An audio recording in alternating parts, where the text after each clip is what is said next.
On passe à présent à deux notations. Le symbole, quel que soit, le symbole il existe. Le symbole, quel que soit, le voici. C'est une espèce de A retourné. On parle de quel que soit ou pour tout. Exemple, quel que soit x appartient à l'ensemble moins racine de 2 racine de 2, c'est-à-dire cela signifie que x vaut moins racine de 2 ou racine de 2, le carré de x est égal à 2. Pour tout x réel, quel que soit x appartient à R, x carré plus 1 est différent de 0, puisque x carré est positif, on rajoute 1, c'est une quantité strictement positive, donc en particulier non nulle. Voici le symbole il existe. Il faut bien comprendre qu'il signifie il existe au moins un élément, par exemple. Exemple, il existe x dans R signifie il existe au moins une valeur x réelle telle que x n'appartient pas à Q, l'ensemble des rationnels. Exemple, racine de 2 ou pi ou évidemment beaucoup d'autres valeurs existent qui sont réelles, non rationnelles. Autre exemple qui se lit de la manière suivante, il existe un nombre réel x, il existe au moins un nombre réel x, vérifiant cette équation du troisième degré.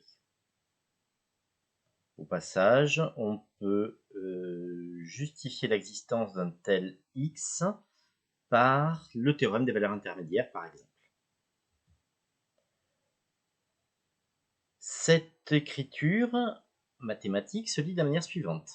Quel que soit epsilon strictement positif, epsilon en maths est destiné à être strictement positif, c'est comme ça.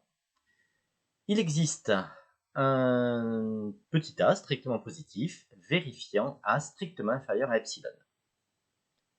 Au passage, ici, cette écriture est vraie, par exemple en choisissant a égale epsilon sur 2.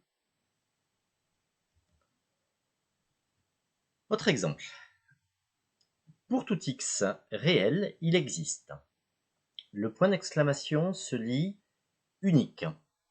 Il existe un unique petit n appartient à z, entier relatif, vérifiant n inférieur ou égal à x strictement inférieur à n plus 1. Cet énoncé est correct. Il s'agit ici, en réalité, de petit n qui n'est autre que la partie entière de x. Ça n'est rien d'autre que la définition de la partie entière d'un nombre réel x. Et enfin, par exemple, quel que soit petit a appartient à R étoile, donc quel que soit a réel non nul, il existe un unique b non nul vérifiant ab égale 1. Nous avons ici la définition de ce que l'on appelle l'inverse d'un nombre réel petit a. C'est la définition qui est donnée ici, b inverse de petit a.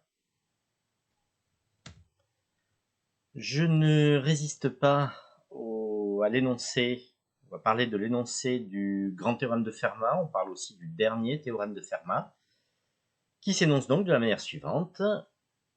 Quel que soit n dans grand N, donc pour tout petit n entier naturel vérifiant n supérieur ou égal à 3, il n'existe pas, c'est le symbole il existe qui a été barré, il n'existe pas x, y, z entier naturel non nul, tel que x puissance n plus y puissance n égale z puissance n.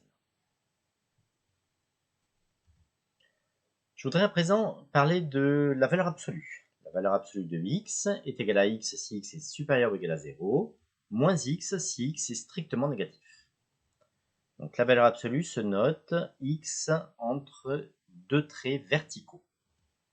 Exemple, valeur absolue d'un nombre 1,3 par exemple, c'est 1,3. Valeur absolue de moins 1,5 est égale à moins 1,5, c'est-à-dire plus 1,5. Valeur absolue est donc clairement toujours positive ou nulle. La valeur absolue d'un produit est égale au produit des valeurs absolues. La valeur absolue d'une somme est toujours inférieure ou égale à la somme des valeurs absolues. Remarque, si on part d'un nombre positif, 2 par exemple, qu'on l'élève au carré et qu'ensuite on prenne la racine carrée, on retombe sur 2. Si on part de moins 2, qu'on élève au carré 4, racine de 4, 2. Si on part de 2, on arrive à 2. Si on part de moins 2, on arrive aussi à 2. C'est exactement ce que fait la valeur absolue. Un résultat important à connaître est le suivant. Pour tout x réel, la racine carrée de x2, ce n'est pas ce qu'on pense, je ne le dirai pas, c'est égal à la valeur absolue de x.